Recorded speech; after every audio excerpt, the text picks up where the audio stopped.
T minus 30 seconds.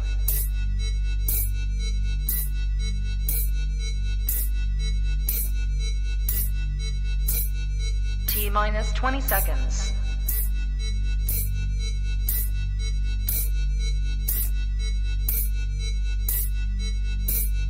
Ten, 9, 8, 7, 6, 5, 4, 3, 2, 1, 0.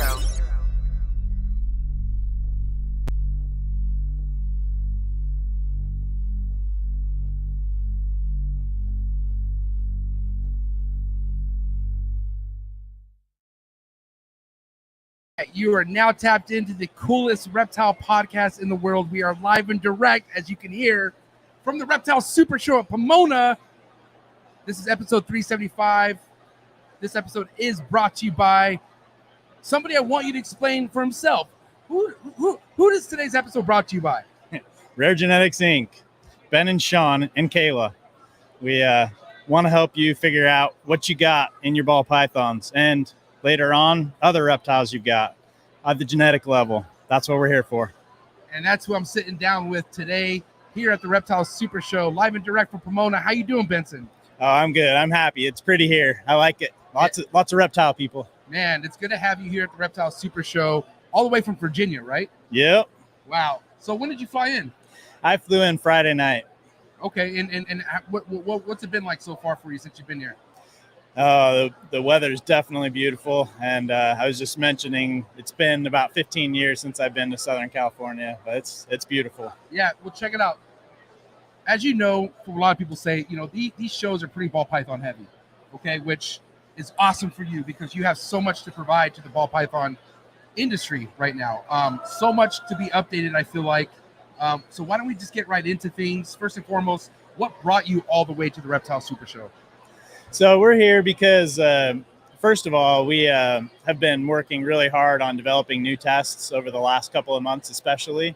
And so our goal is by the Tinley show in 2 months to be able to have 36 ball python morph tests, and we'll have sex determination for ball pythons as well. We'll also open up what we're going to call our DNA registry for ball pythons, genetic registry. And that'll give you the opportunity to have all 36 tested and sex determination. But we also are working on some sex determination tests from some other python species, including green trees. Oh, I was going to say, hey, the green tree community is on your bumper right now, buddy. Yeah. In a good way, though. I mean, it's just pressure because, I mean, a lot of problems could be solved with that. Yeah. I mean, especially for the consumer. Oh, yeah. You know what I mean? Oh, yeah. Yeah, we're on it, and I will have a whole bunch of data very soon. They told me for a while now it should be in the next week or two, so hopefully it really is. For anyone out there wondering, like, what's taking so long? Like, can you break down what it is that makes it the process that it is? Yeah, so when we're developing a new test, whether it's sex determination or a morph, we have to collect a whole bunch of sheds. So specifically with green tree pythons, where we are right now, we had to collect, and actually I had them from green tree python keepers. I had to get together about 30 or so male, 30 or so female sheds, and I extract the DNA. I send that to a sequencing place where they have a machine that costs like $500,000 to $1 million. So we're not big enough yet that we can do that ourselves. So our samples go into a queue, and some of those are human research and, you know, stuff from universities. And so we're in this queue, and we're small compared to a lot of the other customers.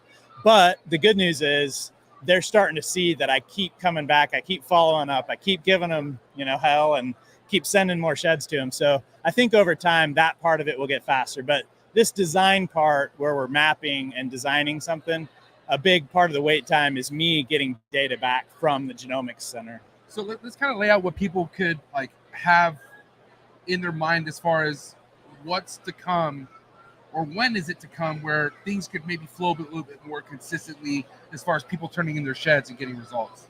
So for sex determination especially, we should be able to make that a 1 week turnaround very soon. So right now we're slammed because we've been doing all this new test development, and it's baby season. Right. So we're getting tons of paid samples coming in. But yeah, as baby season slows down, then I can focus more, because a lot of the time I have to choose whether I'm going to do paid samples faster or I'm going to design something new. I can't do both. And so once the paid samples kind of slow down after the baby season, I'll be able to focus on making things faster. And we are actually increasing the amount of stuff that we can do in Texas. Right. So that's where the sheds go right now. And we're getting more and more of the tests that we're able to run in Texas. And so that will automatically cut out a couple days. And then sex determination especially, we'll be able to do that real quick. But yeah, I think by next baby season, will be more like 2-week time, will be a long wait. So you suggest people for now collect sheds and just hold off, or like what should people be doing if they want to kind of be like ahead of the curve here? If it's a test we already have, right, that's one thing. But if it's something new, if there's something you're interested in, still keep sending. If you go to our website and the help us section, send in sheds for species that you're interested in or morphs you're interested in. But yeah, if it's something we say like green tree pythons, I think that's close enough that if you have clutches hatching out or you had a clutch recently, I think it's worth collecting them. And it's coming soon enough that we'll be able to run that and still be helpful for you.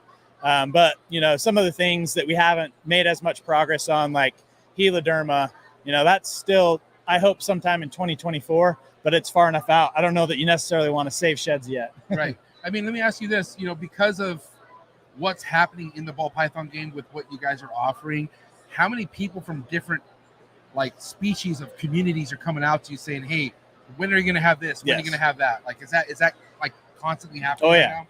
Yeah. At this show alone, hognose, corn snakes, boas, retics, all of those are species. People said, hey, can we do this in this species? Can we do this? So yeah, it's good. I love seeing the excitement for it.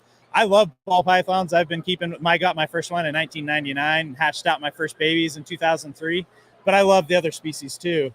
And being able to lay the framework and the technology for ball pythons has been really helpful, because now we can turn around and use it for other species. And I feel like anyone, no offense, but anyone who's really not involved in the ball python game, I bet they're like, damn, I bet it's really exciting for those guys right now. Yeah. Yeah. I mean, just because, shit. Let's think about, how much time are we going to be speeding up just by this technology? Oh, yeah. Yeah, me personally, just being able to test clown and pied.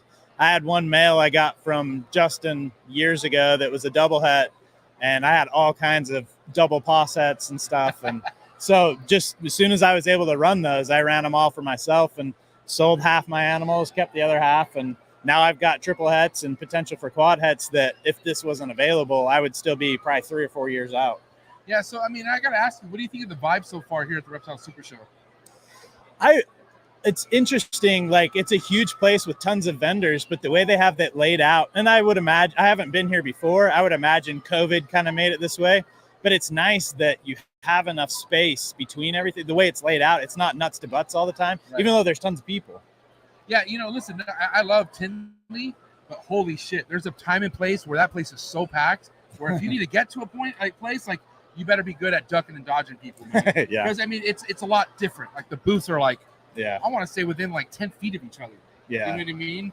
But it's just a different vibe. It's nice and spread out and laid out here. Yeah. Now with overall vendor side of things, this is a West Coast show. It's been quite a while since you've been out here, right? Yep, 15 years. Okay, and 15 years ago it was an NARBC Anaheim show that you came yep. to. And what would you say, if you could remember a big difference between what is happening now with vendors versus then? The biggest difference is, there's probably twice as many vendors as the last Anaheim show that I went to. Right. It could very well be just the people I've talked to, but the cultural vibe I feel here is much more it's so nice to see everyone and talk and have fun. Whereas when I was at the Anaheim show, it was a lot more worried about whether I'm going to sell enough to pay for my table. Yeah. So I don't know. It could be biased from the people I'm talking to, but I like the vibe of the vendors. They feel much more happy to see each other than I remember Anaheim being. Yeah. Versus Steve Angeli's dropping. Hey, Steve, come on. We got to put Steve on the show here. we were talking about hemodermas. Yeah. Right. Yeah. You know who Steve Angeli is? I do. Okay. I've seen him at the Anaheim show. live right here, Steve. We gotta say what up to Steve. Hey, what's up? How you doing? These are the kind of cool people you get to see at the Reptile Super Show, okay? Number one beaded lizard breeder in the game right here, all right? My man Steve. Thank you so much. Hey, happy birthday. I told you I was going to bring your shirt, man. I love you. Thank you so much. I'm going to say what up to you, baby. Yeah, this guy, he's a monster when it comes to breeding beetles, bro. I remember him from the Anaheim show back in the day. And what's crazy about Steve is, like, he's from California, but he has a legit venomous license. I think he said he spent over $30K in lawyers to get this license, and it's like it's like not typical that you get these type of licenses, but he's super legit, and he has a crazy venomous collection. That's awesome. So he's just a one of a kind of guy. You know what I mean? Yeah. No, but anyway, so yeah, I don't know, like a lot of people right now, like here's the thing, we're talking about, like Tinleys have a lot of those old school breeders, like people have been doing it for a long time, and I know that first and foremost, vending to me has always been stressful because like you come in, you're already in the hole, like you pay for your booth. And then you almost have to have this expectations of sales, right? But I think how things are right now, like a lot of people are here just enjoy the company. Yeah. And also it's marketing too. Like I always say, like regardless of sales, how many people did you talk to about your brand? Like over 100 people? Well, then definitely. that is huge right there. Yeah. And it also leads to things too. Like the more time I feel like you put in at these shows, the more people remember you, and it kind of builds like a vendor community for yourself. You see what I'm saying? Because I mean, you've been dabbling in shows for years. I would like, maybe not vending, but like just showing up. I vended my first show in Salt Lake City in 2003, and I've vended at least one show probably every year since then. How old were you when you first vended? I was 22. Wow, So young. Yep. Man, so you've really been in this for a while. Oh yeah. And remind me, but schooling. What you went to school for, you use now or no? Definitely, Okay. yeah. So I actually definitely started out being obsessed with reptiles, catching snakes and lizards. Right. As a high school student, I cold called the local biology department at Utah State University. I said, "Is there a herpetologist that I can talk to?" And they actually gave me a name and a number. Wow. And so I called them. I was like, "Hey, I love snakes. I would love to do anything I can to research." And he actually let me come in as a high schooler. He was really patient. His name is Joe Mendelson. He's actually head of the reptile and amphibian department at the Atlanta Zoo now. Wow. But yeah, he was super patient with me. I got to volunteer as a high school student in the first couple of years of my undergrad. And then I started getting paid to help. And my first publication was with Joe. It was on some DNA work that I did on some toads that he had caught in South America. And from then, I just, I ended up working with a lot of food animal species like cattle and things like that for my dissertation, for my grad student work. Right. But yeah, that as soon as I got my PhD, I wanted to use it on reptiles. And that's what I've been thinking about ever since 2011 when I got my PhD was how can I use what I learned for reptiles? It's crazy how that went hand in hand. Yep. And, obviously there's so many things that like some people have a hard time going to school for something they're really passionate about, but man, it just really worked out in your favor. It did. We got Rami, the Reptile Super Show OG in the building. Come say hi, Rami. What's up? Hey, how's the show going? It's unreal. Unreal. What do you got to say to all the people right now? Patreon member all day, every day. MJ, Trap Talk Pack Podcast. What's up? You tell me I don't watch this podcast. What's up? Hey, why should people come to the Reptile Super Show? To see MJ, of course. I mean, why else?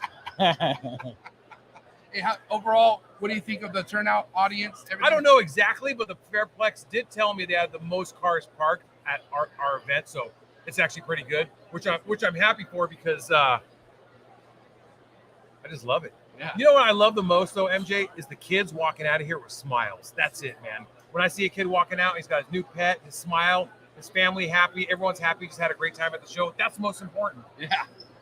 That's it. I think that's the real win. Because you're a dad now. Oh my You know God. how it is. I can't Yeah. wait till your little man's running around here. Oh, he's gonna be a regular here at these, man. But Awesome. man, Rami, thank you so Hey, much for throwing thank such an you. awesome event. Thank you. Thanks for coming. Yeah, man. Awesome. Seriously, guys, go follow the Reptile Super Show on Instagram and make sure you make it down here, okay?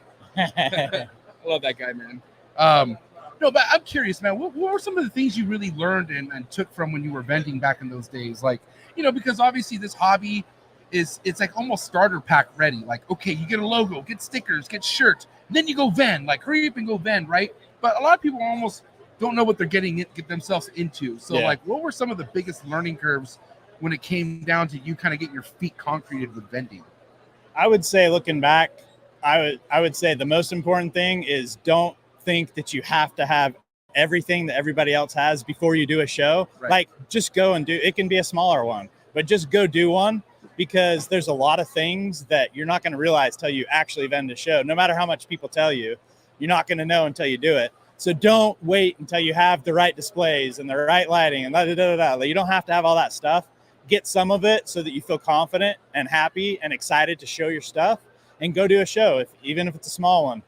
The other thing I would say is, from the mental standpoint, like kind of like what I was saying, the contrast, and maybe that's some of me over the years. Yeah. But if I go to a show and I'm worried about making money, I'm not as fun to be around. And people feel that, like when they're talking to you. Oh, yeah. If I go to a show and I have in my mind that I sincerely do not care if I don't sell anything, I just want to talk to people and have fun, then I'm much more happy. I'm much more polite, I'm much more fun to be around, and a lot of the time more stuff sells. I mean, and that's the truth. I mean, because I don't know. I have a strong sales background, and I always just like, confidence is key. Meaning like you tell yourself something's going to happen, it's going to happen. And I think enjoying yourself here could have so many benefits, even if you don't have sales, because you're going to learn what to do next time, what you did this time. You're gonna make some sort of relationship that will pay off, or will make sense. Like, holy shit, I met that guy at that show that I zeroed out at, but now look, he just bought like 20K worth of steaks off of me. It's just crazy. So I think just stop worrying about what's happening, like financially at the moment. Just enjoy the moment, and I think it all comes. I think here's the thing. Let me know if I'm wrong on this, Benson, but if your mind and your heart's in the right place in the reptile world, it pays you back. Like good things happen to you. Yes. And I don't even mean with like the projects or things breeding wise, but the people you meet, like the stars align, and you end up meeting some of the best people that will just only further what you're trying to do in this. Oh, yeah. And I'm seeing this firsthand. Oh yeah. You know what I mean? Like with Sean and I, we had talked online for 4 or 5 years. Like I knew he was another Python breeder, and I had interacted with him, but really it was because we went to the same show. We went to the Tinley Reptile show in 2011. Wow. We're there in person, and we started talking. He's a serial entrepreneur. I just got my PhD, and we're talking. We're like, hey, let's do this. Let's make it happen. And that's really why this started. I don't know if it would have if we weren't talking in person, Right. Dang, that's crazy to even think about. Yeah. Now let me ask you this. Obviously, ball pythons, hottest thing talked about when it comes to Rare Genetics Inc. But what do you think possibly could be that next most talk about work snake or reptile in the hobby, because what you guys could provide informational wise? So like carpet pythons, green trees, like what do you have a good feeling about? From like the genetic standpoint, the species that I wasn't aware of had a lot of work done is panther chameleons. So they had a study where they went on the island, actually went around and got, I think it was like 330 samples where they took a picture of the panther chameleon and they took a DNA sample. Wow. And there's also a really nice whole genome. So part of what was really expensive and took a while for us to start doing ball python tests was we had ourselves to do that in-depth ball python whole genome so that we had something to map to. Okay. But that's already there for panther chameleons. So we're going to have a locale test for panther chameleons. Wow. And I think that above that, we'll also be able to track lineages. So we'll be able to say, hey, this is a great-great-granddaughter or grandson of such and such, chameleon. But I think like in green trees, that would be awesome. Right. Super dwarfs, bro. Yeah. So I mean, that would be another one. The biggest fuss right now in the super dwarf reticulated python game, well, I would say for me mostly is the locality called Kalatoa, because apparently Kalatoa was something that was just given a name because they weren't really sure what island it came from, and then it turned into all this other shit where like, oh, Kalatoa is not even real. Like, so, like, what does it take to actually get the fucking like actual facts of a locality being an actual locality? Because I know it's not that easy. Like there's a lot of sheds and stuff that you'll need for that, right? Yeah. So if you want locality, I need to have a reference to be able to go from. So I would need to have for sure sheds from that locality. That would be the most difficult part. But once I have that, whether it's for green trees or super dwarfs or any species, once we have that, and whether it comes from zoos or what's already published in the literature from researchers, If I can get some of that, then I can build off that and have a test that says, hey, there's 50 markers that we see in what people are calling a Kalatoa, what these references are. How many of them does your animal have? Does it have all 50? Okay, it's from there. But this one has 20 of them, but it has, 30 that are from, another island that we know. So that's obviously some kind of a hybridization between those two localities. Right. But it really all starts with a really good reference of sheds from specific localities to be able to tell the difference between them. Yeah. So, I mean, like, at the end of the day, like, so, and not localities, but one of the morphs that stand out to me that needs to be tested, I feel like mostly within the super dwarf reticulated python projects, would be a gene called anery. So, for instance, if we're talking about a morph, Yep. what's needed with that? I just need 20 to 50. 50 is the best, but if I need at least 20 aneries, for sure anery. Okay. Or het. Is it a simple recessive? I don't know how simple. I don't think it's simple. I mean, it's a recessive. It's a recessive. It's a recessive. So they could be either hets or homozygous. Right. But if I get 20 to 30, it's nice if at least half of them are homozygous or, the full anery. And then I have 20 that I know don't have it. Right. Then we can go from there. I sequence all of those sheds individually, and then we pool them into an anery pool and a no anery pool. And then we have bioinformatics software that goes in. It takes several days, but it goes in those billions of base pairs from all these individuals. And it says these are specific, like this got changed from a T to an A in all of these, but none of these. And then I go in and design a test. And if that works to be able to differentiate, then we've got something that works. Sometimes I go in and it's a false positive. It's something that looked like it could be, but it doesn't actually work when I design the test. And so that takes a little more time. But yeah, sheds. We just need sheds. Yeah, it seems like there's a few beasts that you guys are trying to tackle all at once, because we're talking about the 30 plus morphs that are now established ID-wise within Rare Genetics Inc., right? But then now we're also trying to figure out the sex, finding out the sexes for chondros. So almost those are two different missions, I would say, right? Definitely different projects. And two different timelines?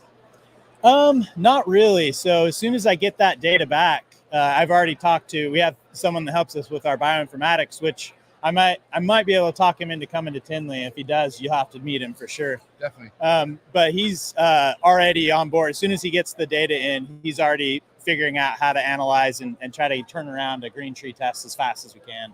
So we've already, while we're waiting for that data to come, we're already boots on the ground, figuring out as soon as it's here what we're going to do.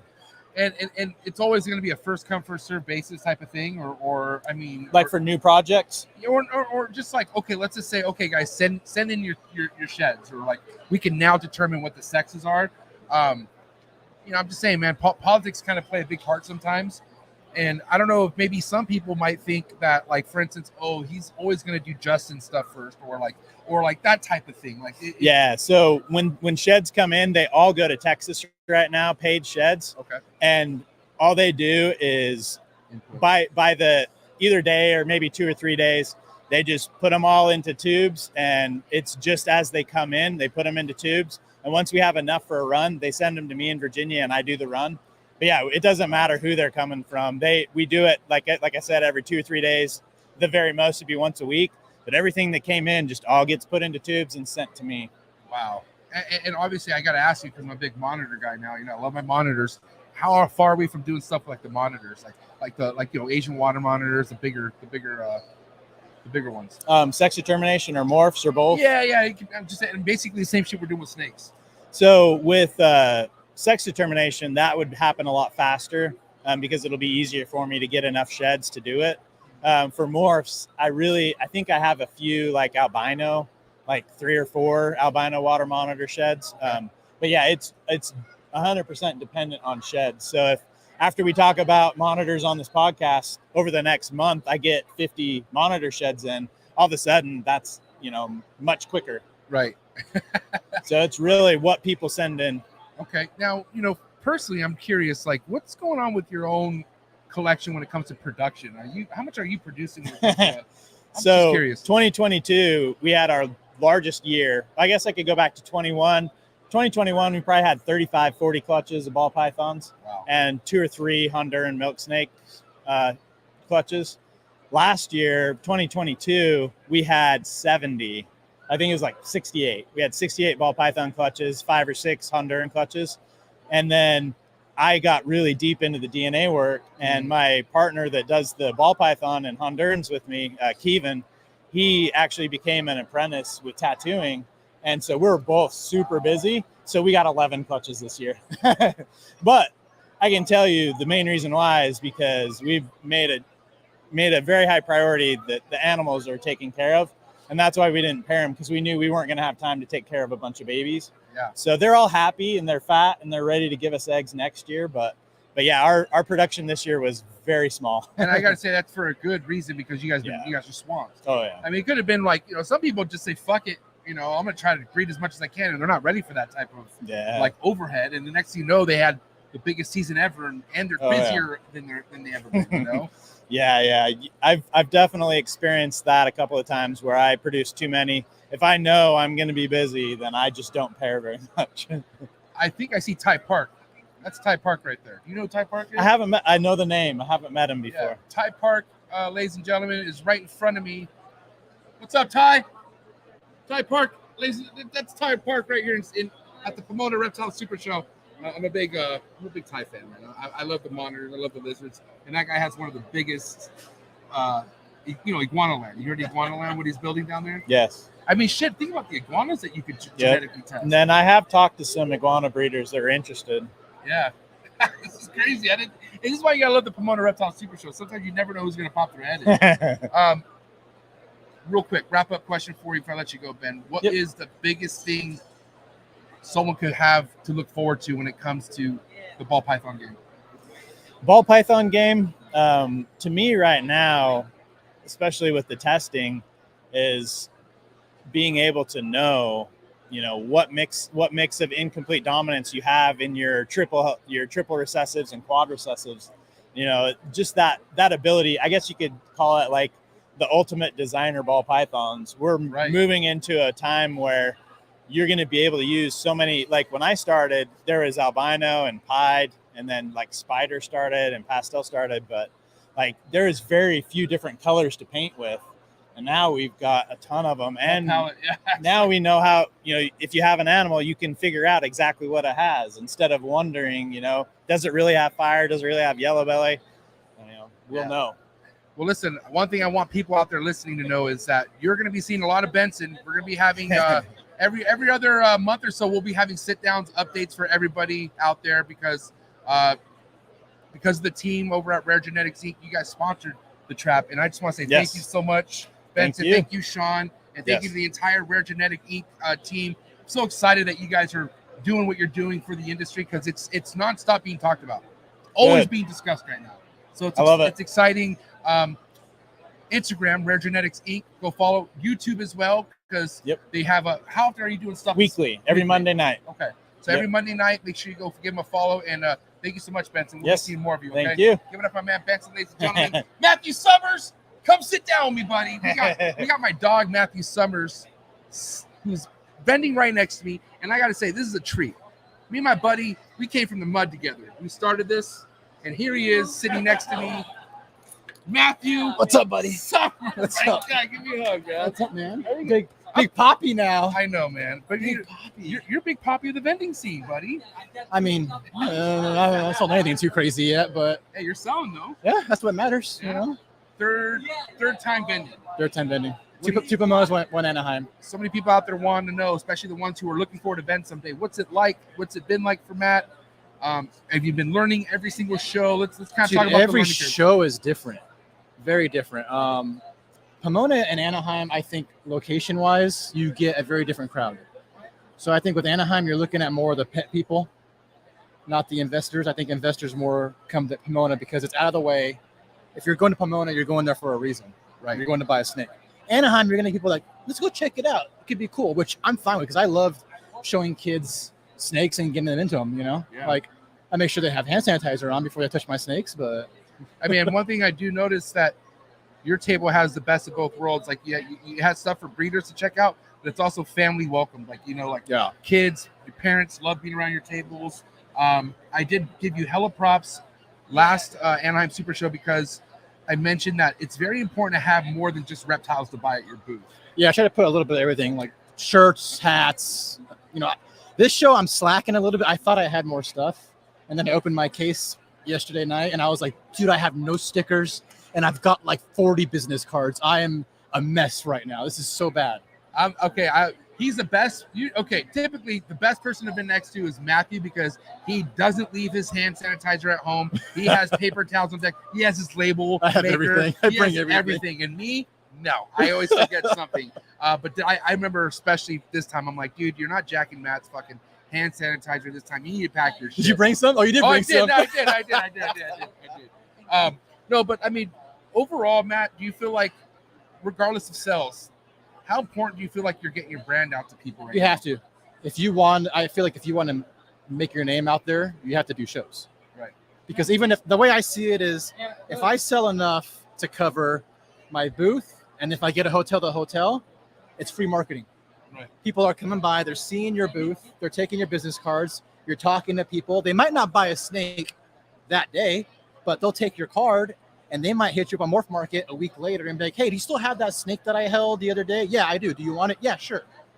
That's what matters. I'm noticing so many people that you fucked with social media wise that you meet for the first time too. Like a lot of people come to the show and they say what up to you because they want to see you. Yeah, exactly. And that's how I used to be before I was vending. I would go to these shows just to see people. Right. You know? Any tips as far as like how to act at a show? Oh man. Okay. So for me, the big thing, before I say this, I want to say I get some people can't be standing all day for medical reasons or anything like that. But I got bad knees. Yeah, you do though. You tore your ACL. You literally do have bad knees. I do. But I think it is extremely important if you're going to vend a show to be standing at your booth, be very personable with people when they come by. Say, hey, how are you doing? Let me know if you have any questions. How's your day going? Are you enjoying the show? Don't be that person that's like just sitting in the back, not interacting with people, because it's I'll tell you right now, for me as someone that was going to shows before I was vending, it's very off-putting and unwelcoming when you go to someone's booth and they don't even like say hello. Right. You're kind of like, well, why am I going to give you my money when you don't even want to acknowledge me?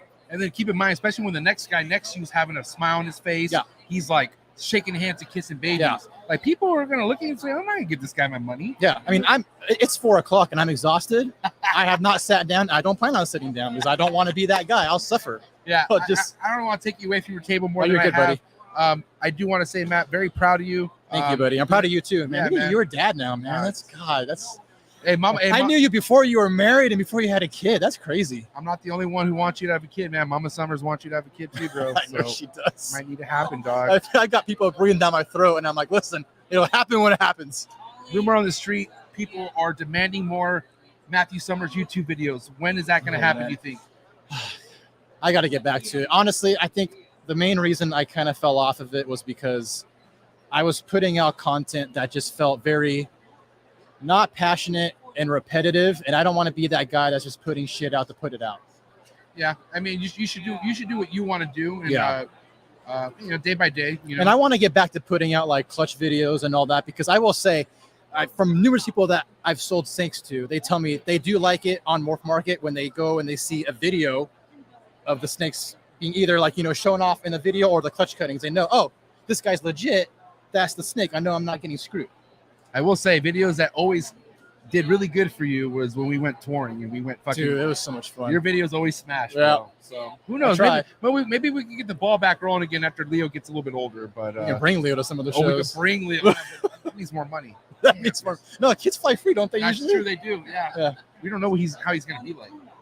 What if he sleeps like what? Wow, that would be golden. Hey, every video you post, he's sleeping. What the fuck? What is Mark doing right now? Mark Bailey. Hey, listen, guys. Matthew Summers on Instagram. Please give him a follow. Ty. Love you, buddy. Can I talk to you for 2 minutes? 2 minutes, please. Guys, I did it. Ty Park, ladies and gentlemen. Sit down right here, Ty. Oh, God. This is only my second time. You don't need me here. Yes, I do. Hi, everyone. What are you doing here, Ty? Well, you know what? I live at home. I have a apartment in downtown LA. Oh, wow. Yeah, so I go back and forth. I have 2 beautiful kids. Yes. And 3 grandkids in LA now. So I come here every month. I mean, remind me, your son went to school for medical, right? Yeah, he's a trauma surgeon. And then your daughter, She's an actress. She's been on 3 seasons of The Flash, Wow. CW Network, oh and my she just married her love of her life. She known since 16 years old, right? And he's an amazing kid. He's a doctor, yeah. and also he has masters in computer science along with MD. Oh, so he's Thai approved. I know. He's Thai approved. Yeah, only guy I approve. Ty, how's Iguanaland? How's everything going with everything, man? You're such a legend with what you have going on in Florida. But let the people know how, what's up, what's new, what's going on with you. Well, we've been open since February 23, right? So I'd say 15, 16 months. It has been challenging. We had, Hurricane Ian come through right in the middle of it. But, what's amazing about that is I was really depressed the day after. I didn't know what to do. All my electric was down. All my poles were down. And it just happened 3 months before that. I lost my electrician. He decided to become a commercial real estate guy. Oh, right? Geez, So I didn't have an electrician. So I didn't know what to do. And literally, I was in panic mode. And then 2 days after the hurricane, I got a knock on my door. And it was Mike Foraker from Fort Worth Zoo, director of Fort Worth Zoo. Whoa. Right? And he came with the head of, I can't think right now, but there's the rescue team after a hurricane or fire. There's a whole team of amazing people who go to different places. And you didn't know they were coming? I didn't know he was coming. He knocked on my door and he said, Ty, what do you need? Wow. And this is the director at Fort Worth Zoo. Yeah. And the organization is ZDR3. Okay, ZDR3. Anyway, and the director from ZDR3 came and they took note. And 2 days after that, I had 7 crew members from San Antonio Zoo drove up 2 days in 2 trucks and 2 trailers and came up and fixed everything up for me. Wow. All the electric, they put up all my electric, they cut down my trees, and I had literally, I'd say, not hundreds of people, but I had so many people that come with produce because we couldn't get anything. We couldn't get gasoline, we couldn't get water, and we had people come down with 5 gallons of gasoline, 10 gallons of gasoline, water, and they took care of us. That's beautiful, man. It was unbelievable. I'm the luckiest guy on earth. I mean, but does it kind of make you understand how many people are out there rooting for you, Ty? I think a lot of people appreciate and understand what you have going on with the legacy you've been building, and for this to happen just after, how many years? Iguanaland came an idea when? Actually, the Iguana Land itself, 6 years ago. So before that, it was just a private collection, like a Thai lizard kind of thing, right? Like a Tom Crutchfield almost. Right. Well, 2017 is when I bought the place. Right. So I've been there for a while. I'm doing conservation work. Basically, I wanted to do the education and conservation. And luckily, so far we were able to give away about $600,000 to conservation work. So as a private person, I think we did pretty well. So that's why a lot of zoos recognize us now. We got animals from 6 AJ zoos. Yeah. And we got Parenti. Yes. We got some of the rarest iguanas on Earth at our facilities now. We got 6 out of 11 Anagata iguanas. There's only 11 in the USA. We have 6 of them there. So you're still considered a private sector then, correct? Yeah, we are definitely private, and we are definitely nonprofit yet. I'm thinking about moving it toward nonprofit soon. But you know what? It's something that I wanted to build for the society, and it's something that the money that I spent, I'm not gonna get it back. Oh, it's my something God. that it's a gift to the society, and then hoping that 100 years from now, there'll be a small photograph of me in the corner of gift shop, say founder, It's and stoned. somebody, Yeah, it's stoned. somebody else keep doing what I'm doing. That's what I want. Yeah, you know, You know? I think one thing I've always appreciated from what I've seen you do, Ty, is everything you put in. It doesn't come from like breeding all these animals. Like it's like you're literally putting your heart and soul into something that is basically for us. You know what I mean? It's crazy. You know, yeah, you say that it's for us, but you know how much gratification I get You from love it. yeah, you It's know a how win-win. happy you make me feel though. Yeah. Yeah, giving back is important. Yeah. And you know, my dad taught me, you know, divide your life into third, right? First third, you be very humble and learn as much as you can. Yes. Be the student.